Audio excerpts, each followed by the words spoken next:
Hello guys, welcome to my channel. আমি দেবলীনা। তো day 1 দীঘার ব্লগ স্টার্ট। তো এই দেখো আমরা দীঘা যাচ্ছি, আর আমাদের বাস ছিল 7টার সময়, একটু লেট করেছে, 7:30টায় এসছে। তো এই দেখো আমরা সবাই মিলে বাস সেন্টারে চলে গেছি। তো সেই দিন সকাল থেকে ভোরবেলা থেকে প্রচুর বৃষ্টি হচ্ছিল, তাই জন্য এই দেখো আমরা বাস সেন্টারে একটা সেটের নিচে দাঁড়িয়ে আছি। তো তারপরে এই দেখো আমরা বাসে উঠে পড়েছি, দিয়ে বসে পড়েছি। এই দেখো এটা হচ্ছে আমাদের বাস, আমাদের WBSTC এসি বাস ছিল। খুব ভালো বাসটা, আর প্রচণ্ড কমফোর্টেবল সিট ছিল। তো বেশ আমার ভালো লেগেছে। তো এই দেখো আমি একটুখানি রেস্ট নিয়ে নিয়েছি, তারপরে মাঝখানে আর ভিডিও করিনি। আর দেখো এত বৃষ্টি হয়েছে, রাস্তাঘাট প্রচুর ভিজে ছিল, আর ওয়েদারটা দারুণ ছিল, বেশ ঠান্ডা ঠান্ডা ছিল। এমনি এসি বাস ছিল, খুব একটা বুঝতে পারছিলাম না, বাট যখন বাইরে বেরিয়েছিলাম কোলাঘাটে গিয়ে তখন বুঝতে পেরেছি। আর দেখো ওয়েদারটা কি সুন্দর লাগছে। তো তোমরা দেখতে থাকো ভিডিওটা। তো দেখো আমরা কোলাঘাটের দিকে যাচ্ছি, মাঝখানে একটু ঘুমিয়ে পড়েছিলাম, তাই আর ভিডিও করা হয়নি। তো এই দেখো বাস প্রচুর স্পিডে চলছিল। তো এই দেখো আমরা কোলাঘাটের দিকে যাচ্ছি। তো এই দেখো কোলাঘাটে পৌঁছে গেছি, দিয়ে কোলাঘাটে নেমে পড়েছি। কোলাঘাটে আমাদের 20 মিনিট টাইম ছিল। তো এই দেখো এখান থেকে একটু ব্রেকফাস্ট নিয়ে নেবো, আমরা এই রেস্টুরেন্টটা থেকে ব্রেকফাস্ট নিয়ে নেবো। তো ওই জন্য ওই রেস্টুরেন্টে যাচ্ছি। অনেক রকম ব্রেকফাস্ট পাওয়া যায়, ডিম টোস্ট, ধোসা, লুচি, ঘুগনি, সব রকম পাওয়া যায়। তো আমি কোলাঘাটটা একটু ঘুরে ঘুরে দেখছিলাম আর ভিডিও করছিলাম। আর ওয়েদারটা দারুণ ছিল, বৃষ্টি পড়েছিল, ওই জন্য ঠান্ডা ঠান্ডা ওয়েদার ছিল, সেরকম গরম লাগছিল না। আর এই দেখো এটা হচ্ছে আমাদের বাস।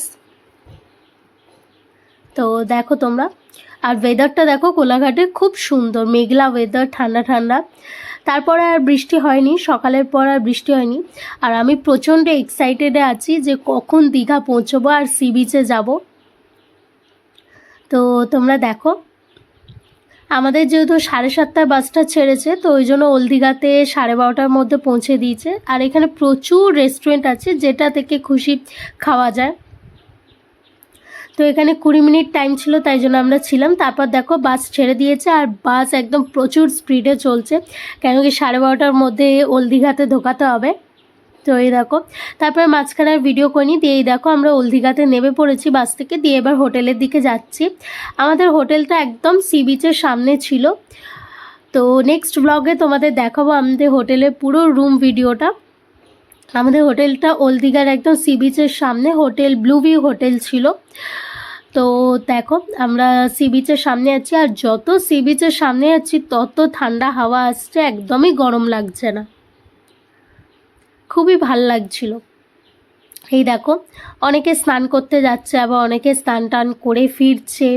আর ওয়েদারটা দেখো খুব সুন্দর, দীঘার ওয়েদারটা তো পুরো এসে দেখি উল্টো, রোদ্দুর, সি বিচের সামনে বেশ হাওয়া দিচ্ছে, ওই জন্য গরমটা লাগছে না, কিন্তু বাস স্ট্যান্ডের দিকে প্রচণ্ড গরম লাগছিল। তো তোমরা দেখো কি সুন্দর ওয়েদারটা, আমরা একদম সি বিচের সামনেই হোটেলটা, তো ওই জন্য সি বিচের সামনেই যাচ্ছি একদম। আমার তো দারুণ লাগছিল, মনে হচ্ছিলো কখন সি বিচে যাব। আমরা হোটেলে গিয়ে ফ্রেশ হয়ে তারপর লাঞ্চ করে দিয়ে তারপর সি বিচে এসেছিলাম। তো আমার ভিডিওটা কেমন লাগলো অবশ্যই কিন্তু লাইক কমেন্ট করে জানিও, আর ভালো লাগলে আমার চ্যানেলটাকে অবশ্যই সাবস্ক্রাইব করে দিও। তো ঠিক আছে, চলো ভিডিওটা এই পর্যন্ত, টাটা।